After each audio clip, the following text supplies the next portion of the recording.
Morning. So my topic is, when is fusion unavoidable?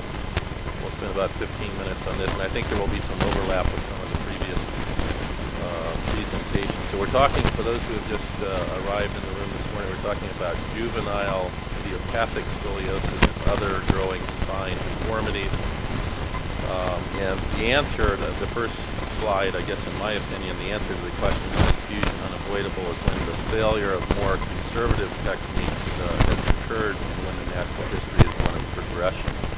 The threshold is lower if there's associated morbidities that will only get worse with time, and there are certain deformity patterns, such as the cervicothoracic deformity, that are more difficult to manage from a cosmetic standpoint, so perhaps the threshold is a little lower for that deformity, certain others, and then finally social family variables supporting earlier intervention. So the key here, I think, is to focus on the principles. I was always taught it's difficult to focus on the principles. Kamal did a very nice job of summarizing normal growth. We will not go through this again, but the nucleo criteria for defining normal spinal growth and then Winter's shortening formula are both shown here as reviewed. Kamal nicely covered the sitting height calculations, the normal data for sitting height and how that's affected. So understanding the normal growth variables is very important. And then the more recent data on normal lung growth and development, alveolar growth, rib growth, thoracic volume, is very important to know that information. And secondly, knowing the natural history of the conditions you're dealing with. These are all very different conditions. I think the main focus is on infantile and juvenile idiopathic, but there's other types of deformity under this umbrella diagnosis of early onset scoliosis. They're all a little different. Make sure you have the correct diagnosis, and this is an area where getting advanced imaging is very helpful. Having a geneticist or a genetics team, a metabolic team, having other experts look at your child to make sure that you are understanding the diagnosis and understanding the natural history is very important in the decision. So the questions that relate to my assignment: at what point is it okay to proceed with definitive fusion? At what point is it mandatory to proceed? When do you need an anterior instrumentation? This whole issue of crankshaft that Kamal discussed. And are there other options? Essentially, what other options fail, precipitating the need to move on with definitive fusion? So we'll take these one at a time. At what point is it okay to proceed with the definitive fusion? Is it skeletal maturity, or is it other sufficient spinal growth, chest wall growth, lung growth? And I think the answer is that it's the latter. It's okay to fuse when you have sufficient spine, chest wall, and lung growth. But what is sufficient growth? And we've looked at some of these studies looking at crankshafting. Asher using hybrid constructs found no crankshafting if the child is over 10 years of age and has a closed triradiate cartilage. And then Sanders more recently found crankshafting if there's open triradiate cartilage and younger. So similar findings by both authors.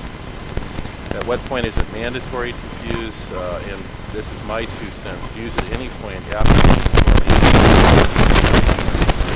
history, when fusion will be more difficult or risky or less successful with raising. That's the bottom line. When is anterior fusion indicated? I think this is kind of the million-dollar question. After you found that the screws were able to overpower the crankshaft. Model of Professor Sook found crankshaft with open triradiate cartilage even with the metacarpal construct. I think the answer to the question, there were some recent presentations at the SRS last year that support the theory that medical screws will overpower this phenomena, but at what point you start to lose that control is still unknown. And finally, the fourth aspect of this presentation is what are the other options that we generally use that fail, that precipitate the final instrumentation covered many different options that are used for these early onset cases. Kamal mentioned bracing. We still have this in our brace. Pelvis brace is used occasionally for infantile scoliosis. It's effective in spine, not standing and sitting.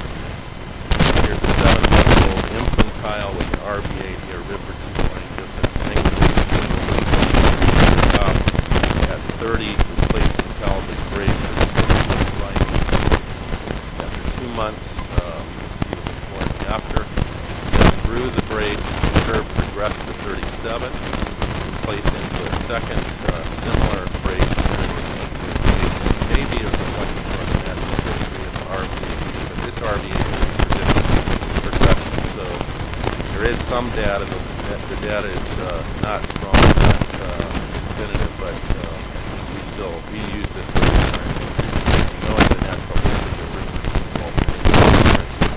is very helpful in predicting that. Molly also talked about casting. There's been a resurgence of interest with this, similar to the Ponseti experience with clubfoot. It's used for early onset scoliosis.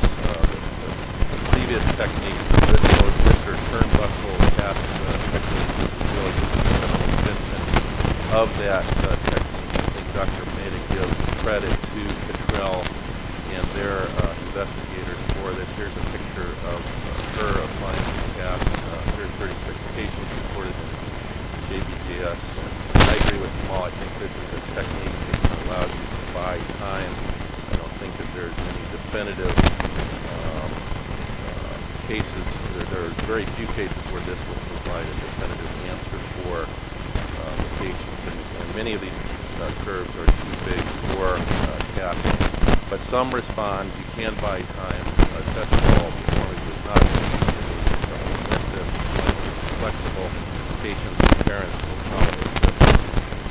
And then finally, the true fusionless surgery. I don't think anyone's talked about the work of Dick Lindstedt with true wedge osteotomies. And this was more work with animals where wedges were taken from the spinal vertebral body. The spine was stabilized with a rod for 8 to 12 weeks to allow for the osteotomies to heal.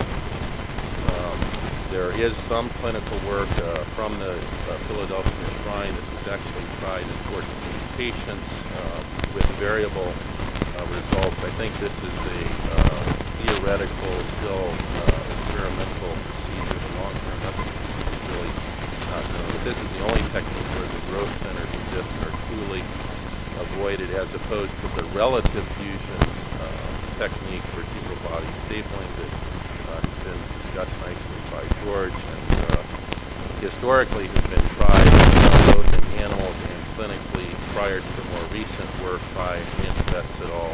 In Philadelphia using this new metal nitinol staple. And again, their recent publications, I will not reiterate this, George covered it really quite nicely.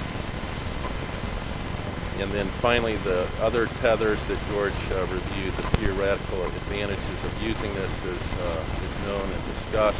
A lot of animal research still probably not yet ready for prime time. The other options, of course, spinal fusion. This is where we're headed if these other techniques fail. It's generally a posterior spinal fusion with instrumentation.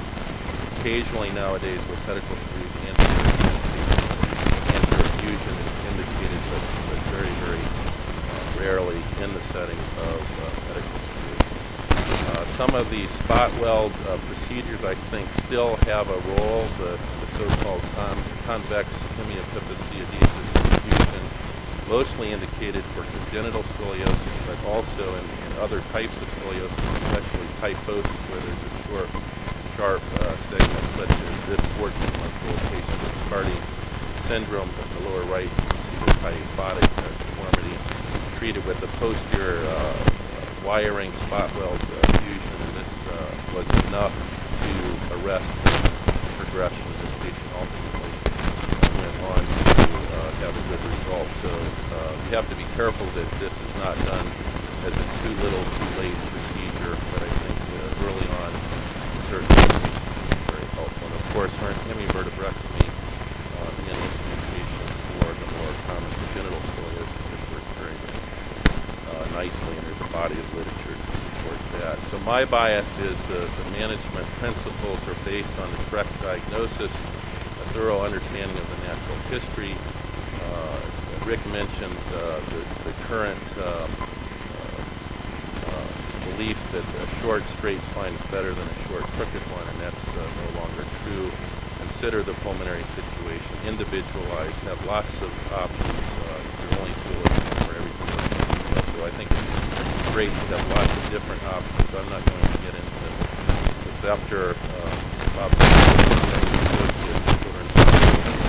we primarily have been a growing rod center and have prescribed for the philosophies that George Thompson used, as Tanya pointed out to the very techniques have had very few failures, very, very well. We have no experience with the so-called Shilla-McCarthy procedure yet, and we're following this with great interest. I think it makes a lot of sense with anchor sites,